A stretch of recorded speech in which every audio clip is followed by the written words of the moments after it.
I, 25F, am getting married to my fiancé, 29M, in May. When we first got together, he told me that he was married from 20 to 22 years old to his high school sweetheart. We met when he was 25, but she passed of sepsis from a botched surgery. He didn't cope well and stayed in contact with her family, namely father and two sisters, 19 and 24. It was a soft spot for me for a while at the beginning because there was so much history they had that we would not have, and it was tough knowing that she was all around him. I never told him and decided to work through it on my own, especially with the fact that he would often spend time with her family during our relationship. Her birthday, their anniversary, and anniversary of her death, he'd spend the day with her family. It was uncomfortable at first knowing the man I loved was reminiscing about love he had with someone else, but I kept trying to see it from his perspective, and the last couple years I am completely secure in our relationship and it doesn't bother me much anymore. Well, he proposed this time last year and I was over the moon. I love this man with all my heart, but I recently learned that he never told them that we got engaged. I've been trying local coffee shops the past few months rather than my usual run and tried a new one. His LW's sister worked there, and other than being awkward, she did a double take of my engagement ring and looked really unhappy. I didn't mention it and left. My fiancé told me that she kept messaging him on social media about it, and I wasn't happy that he kept it a secret. He apologized and was very depleted by it all. He said that he didn't want to hide me, but he didn't want to hurt them either, and that both of us were a huge part of his life. I understand that and let him off the hook slightly, just told him to be upfront with them from now on. That was that. At least I thought so. A week ago, on Sunday, I got a message from the 24 years old asking if I was happy with myself, that I would never replace his LW, and that if she was still alive he'd choose her over me every time. She even said that he only kept me around for me money and something to stick his D***ck in. I ignored it, but I can't say that it didn't affect me. When you're in my position, all these points are ones you have to work through, and it's not easy to get over those insecurities. It feels like a knock in the teeth when they're used against you. I mentioned it to him and he comforted me and reassured me. He said he'd set boundaries with her and I'd never have to hear from her again. Fine by me. That was until I found my car with WH**re and grave robber smeared in red paint. I had saved for this car for a year and it was expensive, very expensive. The tires were slashed and the windows cracked. I asked the store a few doors down for their CCTV camera footage of that night, but it was blurry and didn't catch much. It did manage to catch half a license plate though, and the color and make of a car. It was his LW's youngest sister's car. I told him I was filing a police report and he asked me to hold off until he talked to them first. I told him no, but I would if they paid for the damages, and apologized to my face. He set up the meeting for last night and it didn't go well to say the least. Everyone was shouting. The sisters told me they, yes both of them, had nothing to be sorry for and that I should leave their family alone, including my fiancé and their family. He told them that it wasn't fair to him to be lonely forever and that he'd hoped they'd be supportive of him finding love again. They told him he was betraying LW and that he never loved her if he'd marry someone else. They didn't have a problem with him having a new GF because he'd realize she was the only one for him and get tired of me. Now that hadn't happened, they were putting their foot down. The youngest told him to tell me that they were right and that he'd never love anyone like LW. My fiancé broke down at the table. I picked him up and made us leave. I told them I'd be filing a report and suing for damages, and the next time they saw us would be in court.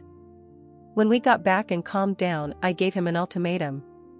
Either he cuts contact or we call off the wedding and go out separate ways.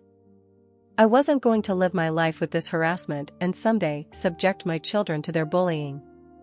He said they would never bully a child, but I shot him down and said he didn't expect any of this either. He called their father, who was fairly chill about it all, but still defending his daughters. They say I shouldn't control him and that I'm horrible for cutting them off. I don't know what to do. I can't live like this, and I don't think I should have to just because we're getting married. Update. Well, what a wild morning I've had. My fiancé came over bright and early this morning and I've never been so damn tired. You may want to take a seat because this will be long. Sorry in advance. First of all, I want to set the record straight here. A lot of people are coming for my fiancé over not cutting them off from the get-go, which I don't think is fair. He's a very mild-mannered, calm and calculating person, and that's who I always knew he was. Nothing has changed. If he had been Rocky Balboa and flipped the cafe table shouting obscenities, he would not have been the man I fell in love with. He did exactly what I expected him to do and exactly what I was comfortable with. You may be attracted to other things in men and expect other things, and that's awesome, but not me. Update.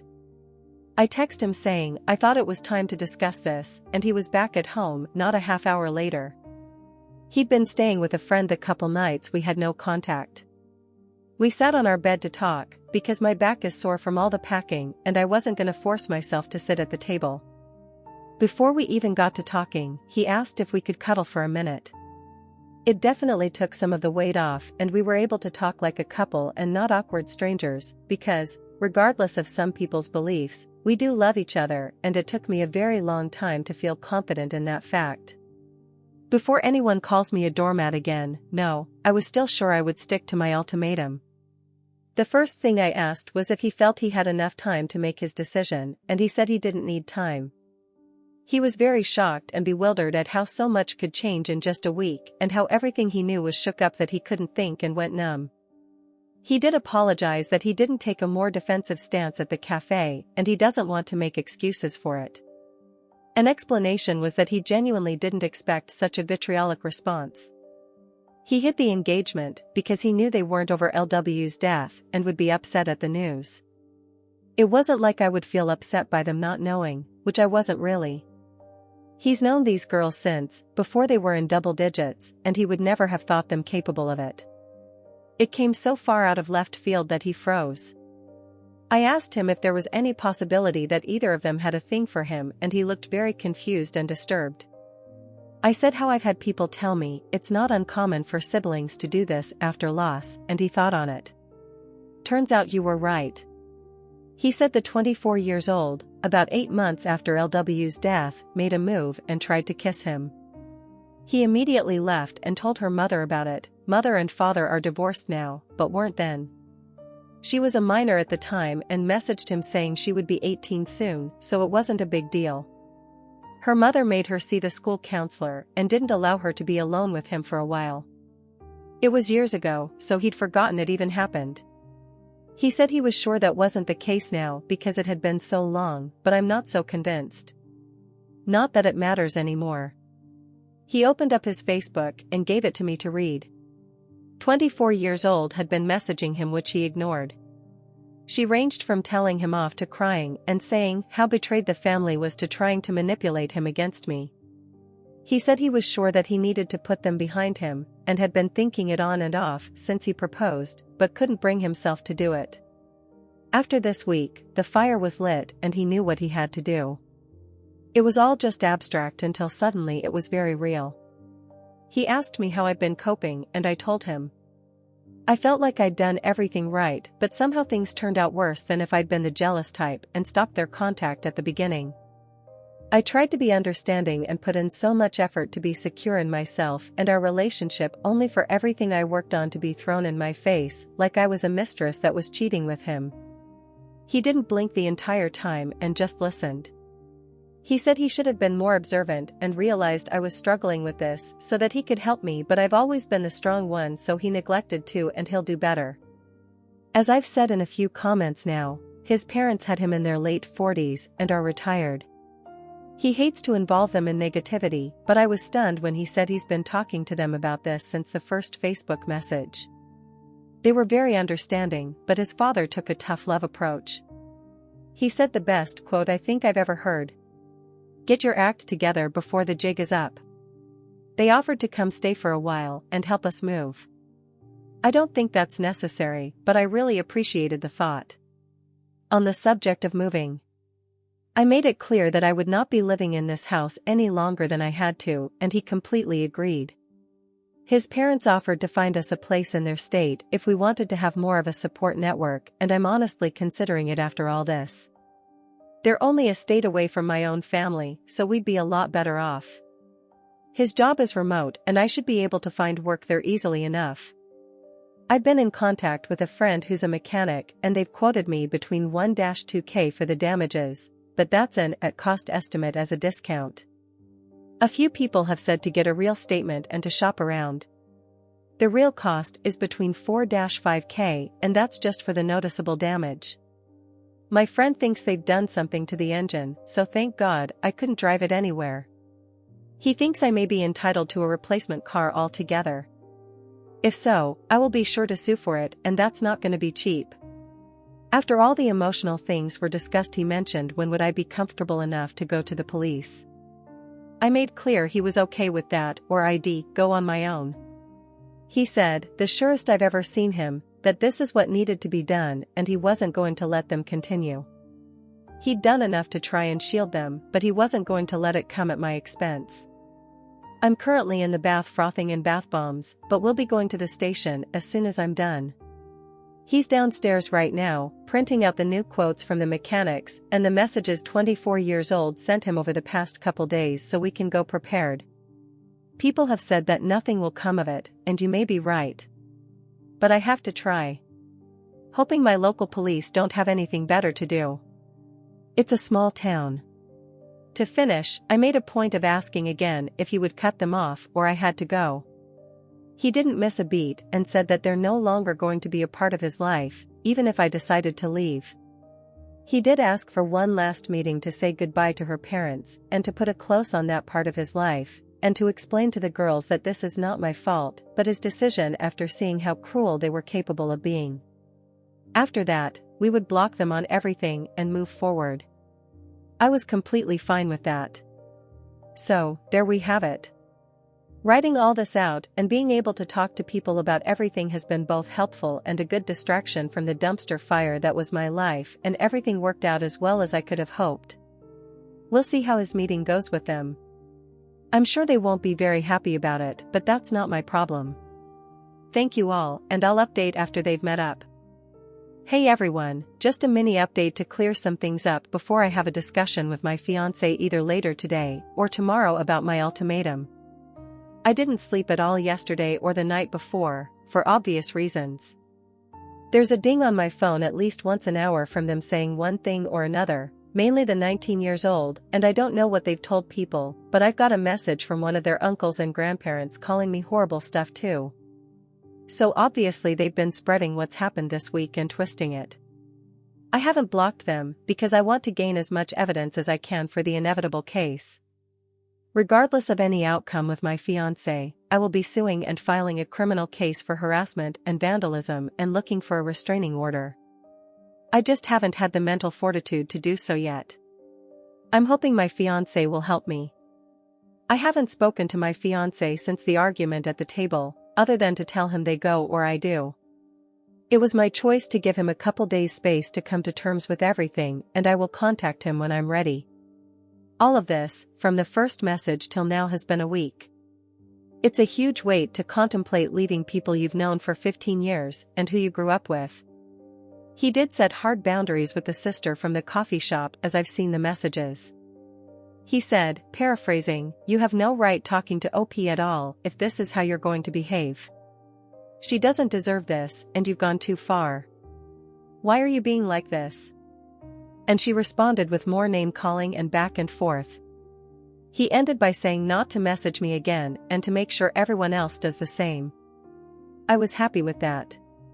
At this point, only one person in that family had an issue, to my knowledge, so it was silly to have him cut all of them off. It may not be enough for some, but it was enough for me to feel safe and comfortable. For those saying he needs therapy and counseling, he's already getting it. He's been getting it since, before we even started dating, after an incident at work. I don't know about any of their family though. The first time I had a conversation with any of them was that night. Some people are wondering what LW died of, and it was a botched weight loss surgery where she died of sepsis. People were wondering if he was somehow the reason behind the surgery, hence the family's insane reaction, but he was not in the slightest. He likes bigger women and wouldn't pressure something like that onto her, speaking from experience. I also want to clear up the not calling the police about the car thing. It was entirely my idea to not file charges in exchange for a face-to-face apology and damage payment. He only wanted me to wait so that he could talk to her to see if she regretted it and then have her father pay the damages. At the time, we thought it was just the 19 years old that smashed up my car, not both daughters. Neither of us wanted to ruin her life. When I found out it was both of them, it was full steam ahead. Thank you all for your messages, and hopefully I'll have a positive update for you tomorrow. Edit, I chose for him to take this space apart, it's not him being indecisive. I said to take time and that I'd reach out so that his decision is thought out. It's for me. I don't want to be chosen only to be 3 kids down the line and stuck in a resentment-filled marriage. It's for me. Please understand that. Hey all. So, seems I've been naughty because I got temporarily banned on here for 3 days. In chat, someone was calling me every derogatory and sexist term imaginable, but I was put in timeout for defending myself. I appealed, but the appeal took the ban time anyway. Oh well. Sorry this update is taking so long for reasons stated above. So we drove down to the police station with our block of paperwork and had a couple hours talk. They were so sweet about everything. As some of you expected, they did say I should have come earlier, but they didn't really care because it was only a few days. They said that it often takes people about this amount of time to actually file charges if they weren't an immediate threat or danger, so unless someone was about to throw punches. I handed them everything, and it looks like I've got plenty of evidence. They'll be contacting my insurance on my behalf to get the ball rolling, and so they can come to do a check of my car themselves. And then they can open a claim with me if I want. They're not filing a claim, they're just notifying about the criminal damages. I've filed criminal charges for harassment and vandalism, and they'll notify me with more details about my restraining order this week. My fiancé told the police that he was planning on meeting with LW's family and asked if that would contradict my case, and they said no. We're not married at the time of filing, so legally we're 2 separate entities in the case. Or something. So, my car is totaled. My mechanic friend, I'm gonna call him Tom because I can't keep saying my mechanic friend. So Tom and his partner at the shop did a full check on my car, and this is the damage they found. Shattered windshield. 4 slashed tires. 2 broken windows. Paint, obvious, I think. Unknown substance in the engine oil. Battered bodywork. They said with this amount of damage, I should just go for a new car, so that's what I'll be doing. If anyone is curious, it was a Volvo. I'd always wanted one and managed to buy one new 2 years ago. Either they get me a new car if they'd be set back about $60,000. Either way, I'll be alright. The amount classifies the vandalism as a felony, so they could be looking at jail time too. My fiancé met with the family on Saturday, and Tom sat by the window. I currently live in a one-party state, so as long as my fiancé consents, the recording can be used in my case. While it may not be as drama-filled as some of you may want, it was still pretty stressful to see. They met at the same cafe that we did before, and Tom sat a few tables away. Fiancé arrived after their father and before them. For the best, because they managed to have a calm conversation for once. Fiancé told him how he was feeling, and FIL was very understanding, but still trying to minimize. He was saying things like, you know, they miss LW and they'll come around and just need time to come to terms with you moving on. He kept trying to initiate paying for the damages, but Fiancé wouldn't talk about it until the sisters arrived. It was like butter wouldn't melt with the 24 years old, but 19 came in like the Tasmanian devil. My fiancé didn't acknowledge anyone until it had all settled down, where then he said this would be his last meeting with all of them and they'd be going their separate ways. He turned to the girls and said that he would miss who he thought they were, but the way they could treat people horrified him, especially me. He said that this was all him and they needed to accept that I was not to blame. He even said that it was me who offered the apology in exchange for not filing charges. The 19 years old then interrupted, asking what charges, and that no one was going to charge them for barely touching a car. She was a deer in headlights when he asked what they'd done to the engine oil, and the two looked at each other. Seems they didn't expect me to find that out. Cue up the groveling. 24 years old actually tried to touch his hand and told him he had to stop me pressing charges, because this would ruin her and interfere with 19-years college. He said it was too late and the cops should be issuing a warrant soon, it can take a few days. I thought it was an instant thing, but apparently not. This is when their dad got involved again and said for everyone to calm down and fix this, like adults. Now he wants his girls to be adults. I see.